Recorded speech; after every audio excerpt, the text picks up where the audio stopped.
Wa kadzalika dan seperti demikian yuftaradu diwajibkan alai atasnya kulli muslim ilmu aqwalil qalbi akannya ilmu tingkah-tingkahnya hati minat tawakkuli dari tawakal wal inabati dan inabah kembali Allah wal khasyati dan khasyat takut Allah wal ridho dan ridho pada Allah. Fa innahu maka sesungguhnya ilmu aqwalil qalbi itu waqi'un yaitu terjadi fi jami'il akhwali di dalam semua tingkah.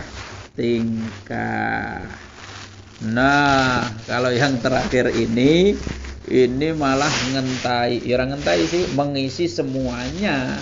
Tadi saya katakan sholat kapan syarat rukunnya pas, bisa sholatnya syah. Tapi ternyata kalau lebih dalam lagi itu belum cukup. Itu sah secara fikih.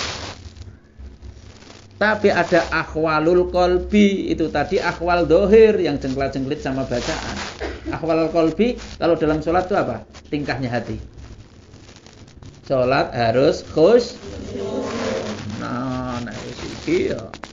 Makanya di sini dikatakan tadi fa innahu waqi'un fi jamil ahwal. Semua tingkah apapun itu pasti membutuhkan akhwalul qalbi, pasti membutuhkan hati. Salat membutuhkan khusyuk. Tadi ada zakat mengeluarkannya ya butuh ikhlas, enggak eman-eman. Puasa ada yang namanya puasa batin, puasa rohnya. Puasa enggak cuman enggak makan, tapi harus puasa dari hawa nafsu. Haji tidak cuman kelencer nang Mekah seperti orang tamasya ke sana study tour, tapi harus menjaga hatinya. Bagaimana ketika tawaf, bagaimana dalam mengamalkan amalan haji itu hatinya bagaimana? Karena banyak orang haji mungkin hanya sekedar mencari gelar dan lain sebagainya. Jual beli tadi lebih nyambung karena tadi hubungannya dengan prinsip agama. Bagaimana menjadi orang yang baik, orang yang jujur, yang jauh dari modus. Nah, semuanya ternyata tidak bisa lepas dari ilmu akhwalil qalbi.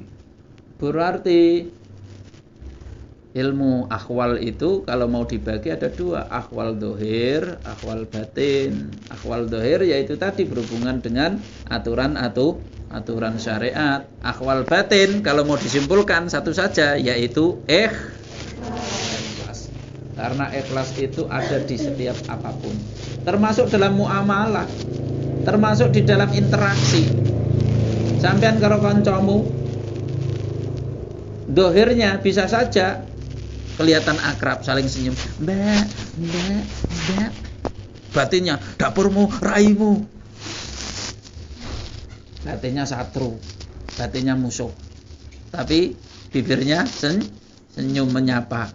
Oh, itu kan ada akhwal dohir, senyum, akhwal batin, nyaprut hatinya. Enggak akur, aslinya satru. Nah itu juga enggak bagus kan? Berarti dia itu enggak benar-benar sedang berkasih sayang. Yang kasih sayang cuma bibirnya, batinnya enggak.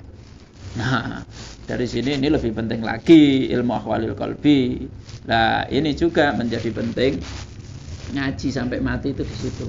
Sampean ya mondok iki sampai tua sekalipun tetap butuh terus ngaji. Terutama yang terakhir ini tadi, ilmu tentang batin, ilmu hati. Wis arep dadi kiai. Kaya aku ngene iki misal celuk kiai ustad lah.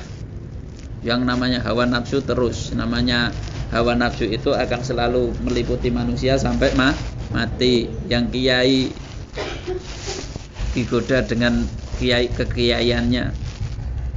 Yang orang hebat digoda dengan kehebatannya. Supaya apa? Ya supaya mengikuti hawa nafsu.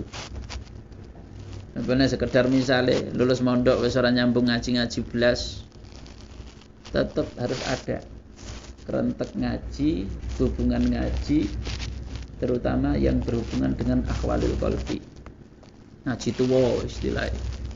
Supaya apa? Ya supaya untuk menjaga kehidupanmu di tengah masyarakat, nanti kamu di mana hidupnya dan lain sebagainya, tapi ada terus yang menyirami batinmu, menjaga batinmu, karena kamu terus merasa punya guru batin, merasa ngaji ilmu tua, merasa ngaji yang hubungannya dengan hati.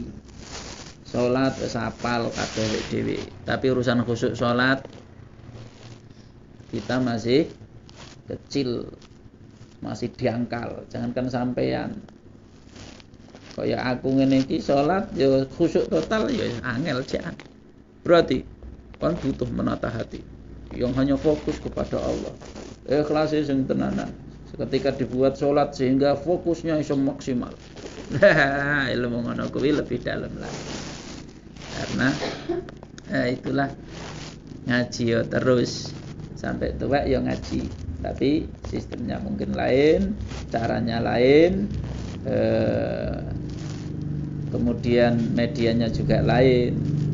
Ya contoh nek kayak aku kan berkecimpung nang urusan ngono kuwi.